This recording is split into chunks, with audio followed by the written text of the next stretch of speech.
પેરેન્ટ્સની સૌથી મોટી ફરિયાદ હોય છે કે છોકરાઓ બિલકુલ પેરેન્ટ્સનું માનતા જ નથી. અને નથી માનતા એનો વાંધો નહીં, પણ પછી સામે આર્ગ્યુમેન્ટ કરે છે. એમને દરેક કામ તમે આપો ને તો એમાં એમને રીઝન જોઈએ.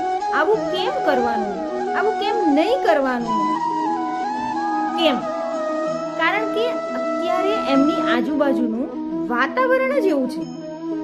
મોબાઈલ્સ એપ્સ, મોબાઈલની ગેમ્સ, ટીવી, એમના અમુક ફ્રેન્ડ્સ, બહારનું પણ, સોશિયલ પણ એવું એટમોસ્ફિયર, આ બધું એમને બહુ જ ઇફેક્ટ કરે છે.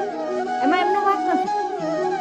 આપણે ખરેખર સારા પેરેન્ટ્સ કરતા છે ને સ્માર્ટ પેરેન્ટ્સ થવું બહુ જરૂરી છે.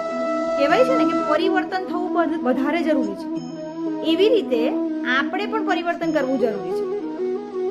એમને સતત કશુંક ને કશુંક કામ આપતા રહો, એક્ટિવ બનાવતા રહો. પાણીનો ગ્લાસ આપજે ને, આ શાકભાજી મૂકજે ને, બહુ જ નાનું નાનું કામ.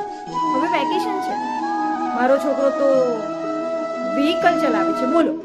મારો છોકરો તો મોબાઈલમાં આટલી બધી ગેમ, એમને તો બધું જ આવડે, બહુ જ હોશિયાર છે. હોશિયારી નથી, એ તો બધાને આવડવાનું જ છે, સમય જશે એમ. સફળ થવું ને એ તો પ્રારબ્ધ અને મહેનતની વાત છે. પણ એક સારા વ્યક્તિ બનવાનું અને બનાવવાનું કામ છે ને સ્માર્ટ પેરેન્ટ્સનું છે. અને આપણે કરવું પડશે, બહુ જ શાંતિથી એને સમજાવવાનું છે. કેમ નહીં કરવાનું, તો આપણી પાસે એના કારણ હોવા જોઈએ. અને કેમ કરવાનું છે એના માટે પણ ચોક્કસથી કારણ હોવા જોઈએ, તો જ એ માનશે. અને બીજી વાત, પ્રેમથી માનશે. તમે જો એને એમ કહેશો કે આ કરવાનું જ છે, એ બિલકુલ નહીં કરે.